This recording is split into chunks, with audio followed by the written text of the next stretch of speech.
Mr. Amin. Thank you for the opportunity to come and chat with you. I know that I've had the majority of the people I've had conversations with in the past are female. So now I wanted to have the male perspective, and that is a part of the universal balance, the male and female energies. So when I think of shamanism, that's typically what we see, males. I don't know if there's such a thing as a female shaman, but we'll kind of get into that later on. But for now, just wanted to, I am curious about this whole experience for me is new in terms of different modalities for healing and just looking into this idea of shamanism and quantum healing and plant-based healing and all these things I've heard about them, but I've never really delved deeply into it. And I think we're at a time now in our evolution in the world where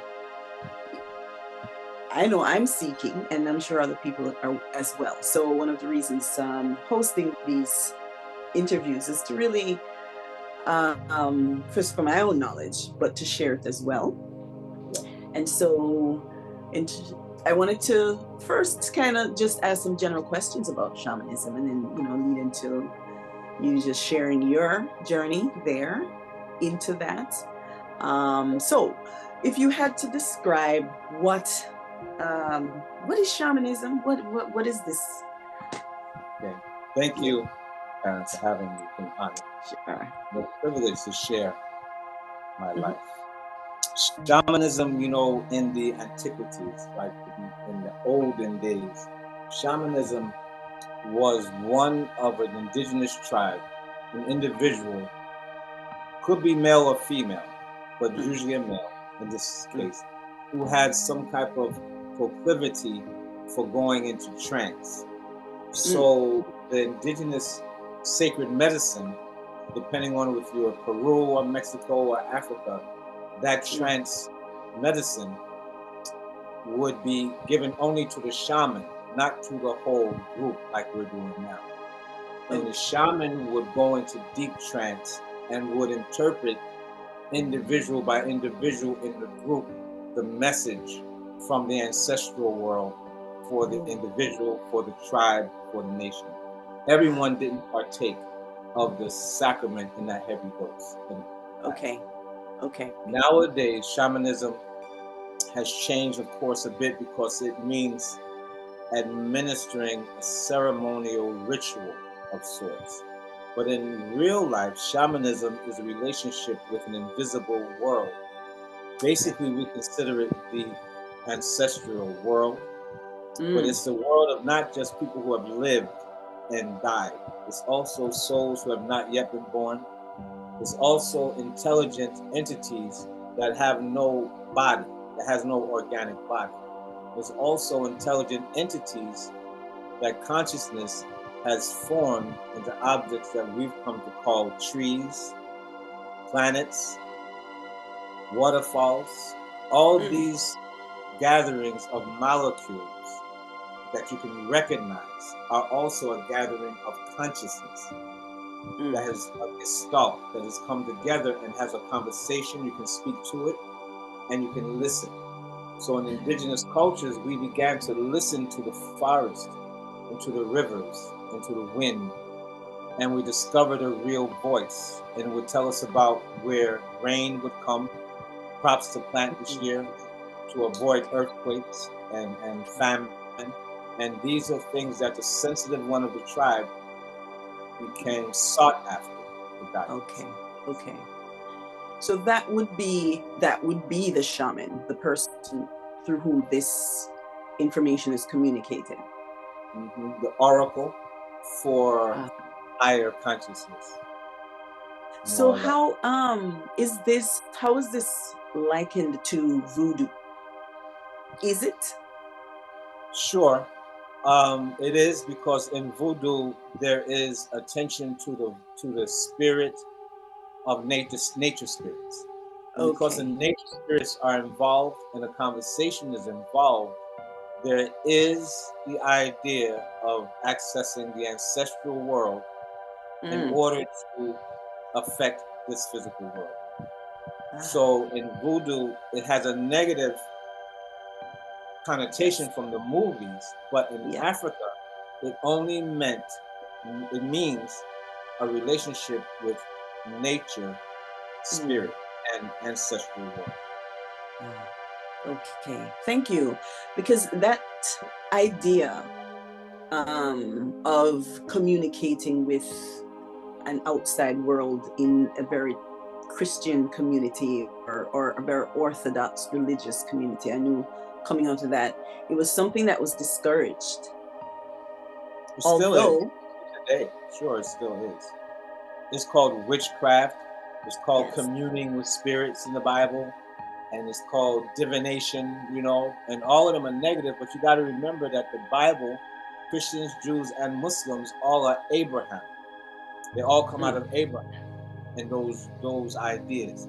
But before that, Hinduism and Sanskrit and Africanism and spiritualism is so much older. Mexican Aztec minds are so much older than that mindset. But yes, that still exists, especially here in Jamaica today. People are very much concerned of what's on your mind when you close your eyes and start praying. People seem to take that very personally. Shamanism is not something that is politically inclined. Shamanism is about a world. So let's take it out of spiritual beliefs and into mechanics of consciousness. Remember the story with the grandfather clocks? And you can put 20 or 30 grandfather clocks with the pendulums all ticking differently in a room together, and over hours, what happens over hours? They all they're called syncopation. Eventually they all will swing exactly the same after hours. No matter how many you put, no matter how different their pendulums are, together in a room, they will all eventually acquire the same exact metronome swing.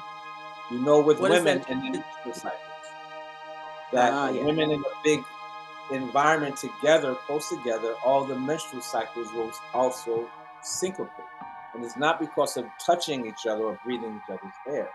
There's external consciousness that is real, is fluid, and is quantum, meaning you don't have to be touching me to be affected. It's called now entanglement. So they discovered they can take a particle and remove them across countries. And when I put magnetism to make this one spin, it makes the other one spin at the same time, the exact same time. So shamanism is dealing with that world, the world of quantum energy that is affecting the molecules in this world. So we realize in the dis-ease that those clocks of 35 clicking, there's one that's not clicking with the rest. So the presence of bringing the rest of the properly clicking mechanism influences that one to fall into place. So sometimes the presence of that energy can make the other person click into place. And that's the case of the Messiah, the Jesus type. The Jesus type. The Christ shaman's presence is a metronome that being in the presence makes your energy match it. And then that matching is called healing, because you become whole again, because the human metronome, the perfect swinging human is conductive, inductive, and what you call when you can catch infective. A good loving human energy is an infection that radiates and affects humans around you, and the opposite also. So in the example where, for example, there's a woman who just touched the hem of Christ's garment and she was healed. Was that? Yes, because an example? Her expectation opened a quantum portal of possibilities. Your expectations fuse together your perception. So in quantum physics, they'll say that the observer affects the measurement. So nothing can be properly measured because the observer changes the thing. So, and when we don't have an observer, we don't know the thing. So we can never capture time and space at the same time, because either we have to stand still and measure the speed, or we have to move and so we never touch this quantum world except through meditative spaces. Plant medicines, mushrooms, cause the ability to put the world into your words, because the world, your world, is made out of your mother tongue and your words. If you don't have a word for it, it actually doesn't exist in your environment. So shamanism and plant medicines cut off the words temporarily. You're in gibberish.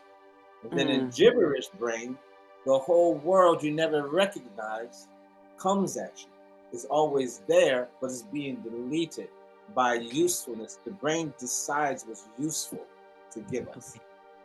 Take your heart right now. Your heart is this big, right? It's in your chest right there. Now, if you're talking and an ant walks across your chest, you're going to know it, or something tiny. But your heart, this big, is pushing gallons of blood per hour. It's doing this whoosh, whoosh, and you don't feel it.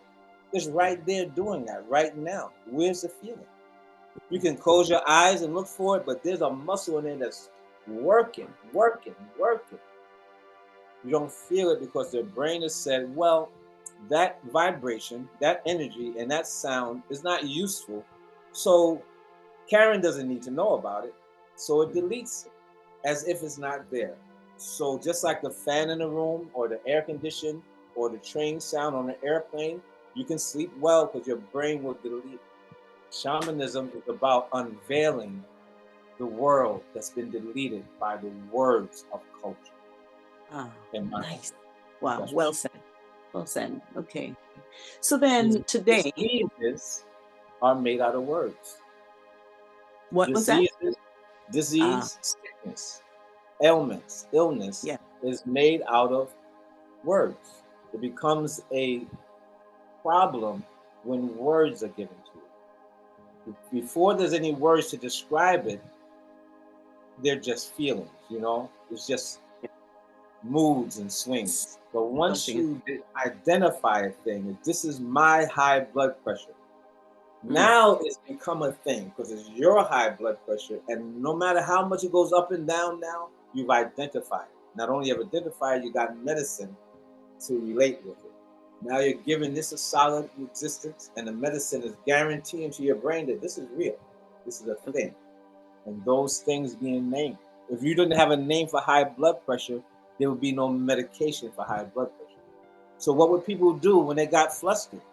They would probably sit down, have a cool drink of water, and take a break.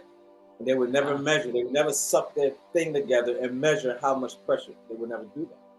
Right. So words make diseases. What is disease? Only out of balance with the resonance of your wholesomeness. So the shaman then, thank you for that. The shaman then, based on my understanding of what you said, can help to bring things back with the person's, their expectation and their belief, could bring homeostasis back to someone whose body is off rhythm. And that would be... Yes, exactly. When a shaman takes his little bowl or his sage, and you know what it is, and he lights his sage, and that scent hits you, and that sight of smoke hits you, and this dramatic blowing, waving, fanning, feathering with this magical eagle feather, it captures one's attention, and it captures one's belief that this may work. He believes it's working. This person believes this is going to work. And you believing in me like a parent with your child, baby, you can do it. You can do it. Your child is looking at you, mommy, can I ride this bicycle? It's impossible. Equilibrium, how can I balance on wheels?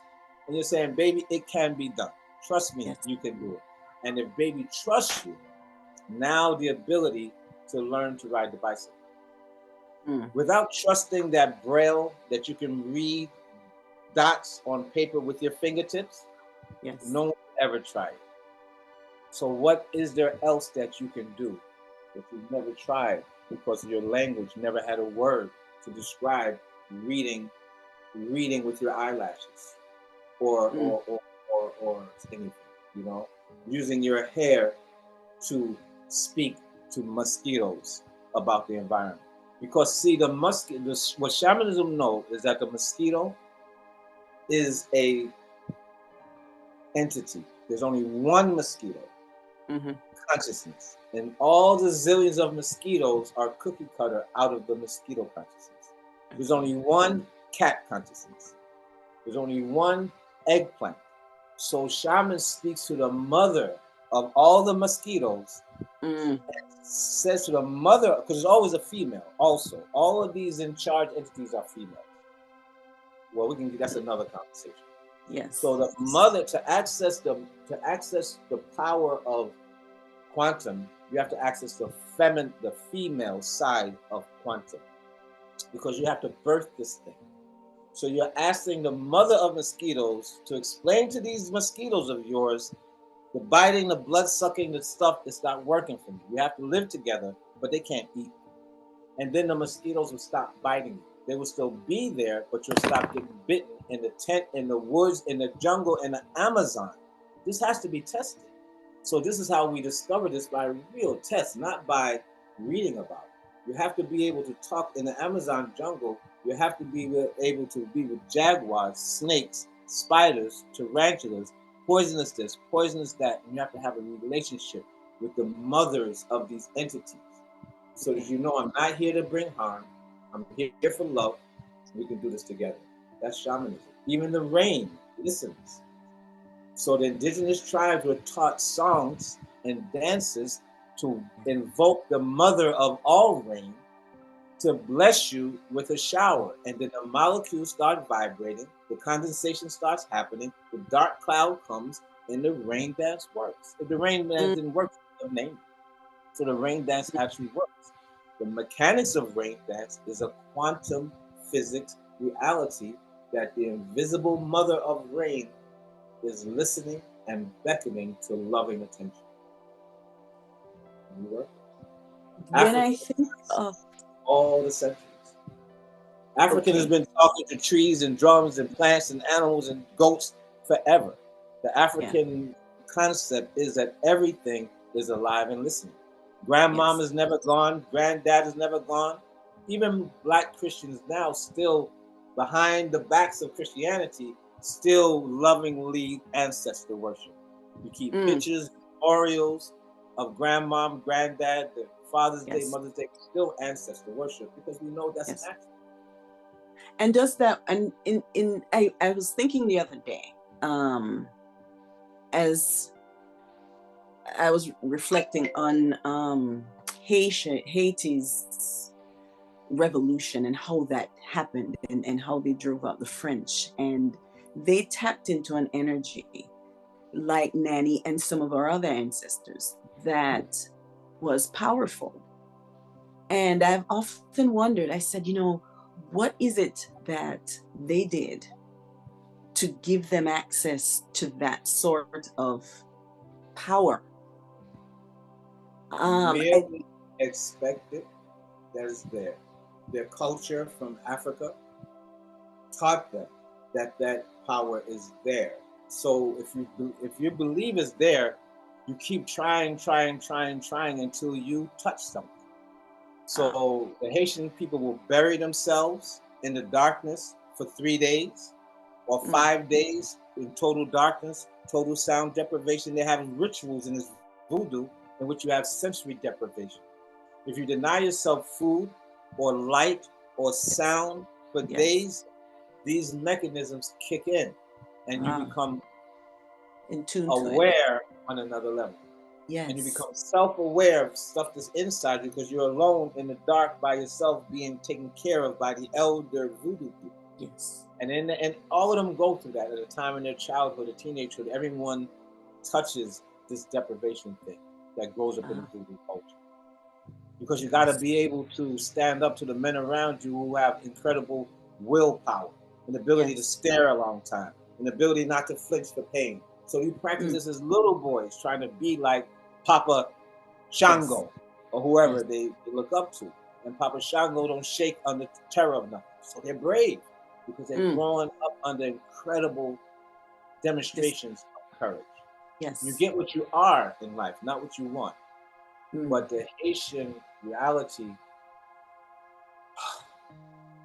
remember when the earthquake landed on them a couple years ago? Yes. I'll never forget 14 days after the dogs and everyone had kind of given up. They found a man who had been stuck damn near immovable with no food for 14 days. And they barely had to help him out. When they got him out, he could almost walk, you know, he needed help. But this old man had survived. The average Black American can't survive 14 hours in the dark by himself, can't move. Can't even get a turtleneck over your head for a second, Yes. you lose it. So Yes. imagine being crushed by debris, Oof. hearing Yes. rats, hearing screaming, hearing all kinds of spiders, and you can't even eat or move. You're surviving on urine. 14 2 days. That's mental. That is a Yes. mental capacity that's rare on earth.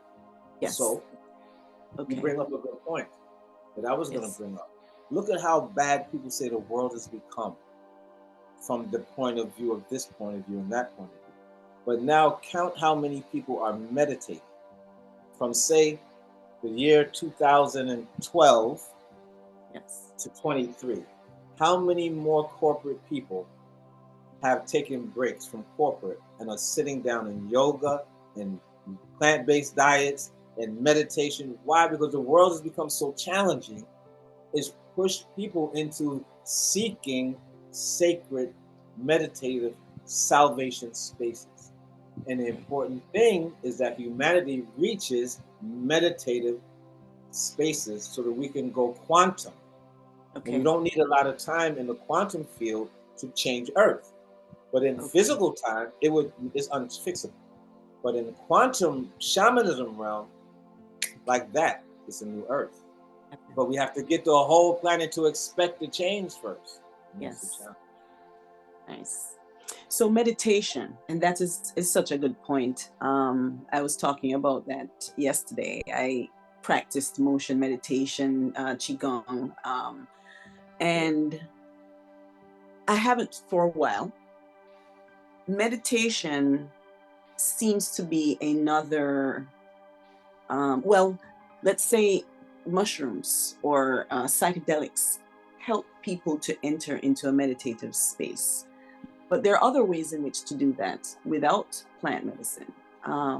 What are some of those alternative ways in which to induce Terrible meditation? car accident will do it.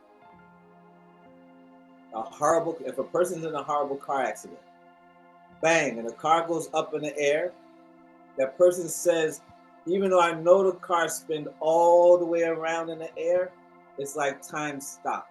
And I said to myself, oh my gosh, what have I got myself? You have a whole conversation in one revolution in the air because the intensity of the drama has literally stopped your words to put the drama into.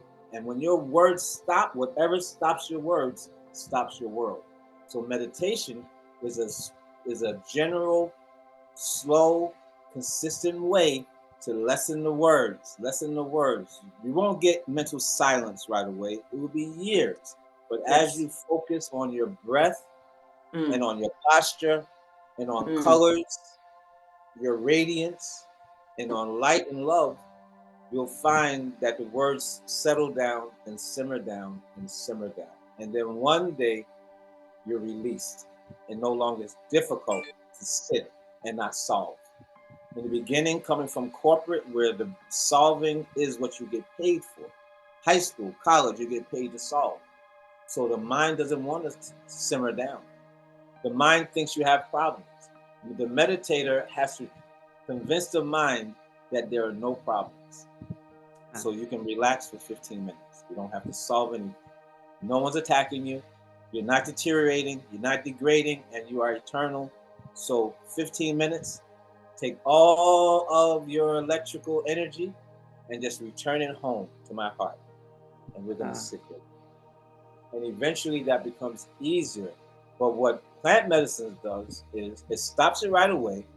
And then you get an experience and a vision of what's on the other side of words.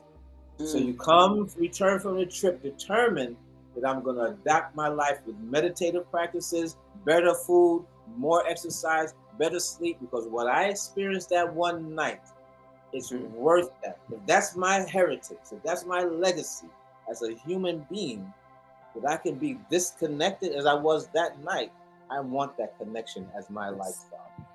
And then you're encouraged to live the disciplines of the meditation.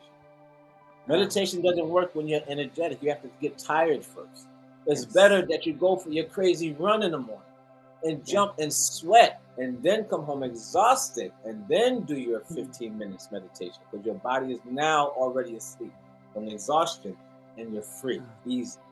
Don't do meditation when you're stressed, excited, enthusiastic. You do meditation when you can sneak out of your body.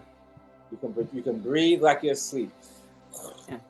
So isn't it encouraged to, for example, if I am stressed, breathing will help to kind of slow the rapid heart rate and kind of bring the body back into rhythm, and intentionally.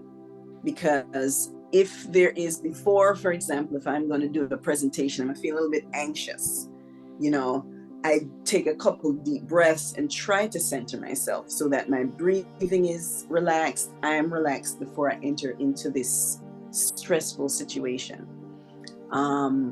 So on the other side of psychedelics is the ability for us to control our state of mind through meditative practices, and the breath is an important part of that. Okay. Yes, good points. For every emotional state, there is a matching breathing state. Okay. Every emotion has its breathing. In other words, short, fast, sharp breathing is anger breathing. What the heck? That's a kind of breathing. But looking at your baby, your little new infant, that's a breathing. It's a different breathing. You can't hold an infant and do that other breathing. It doesn't match. Sexual breathing is a different breathing. A good meal. You're smelling cinnamon, nutmeg. It's a different breathing. So yes, by certain practices, but I wouldn't recommend altering your natural breathing. I would recommend realizing you're holding, clenching, and preventing your natural breathing. But I don't ascribe anymore to backwards breathing, reciprocal breathing, inhale through one nose out. That's nonsense for me.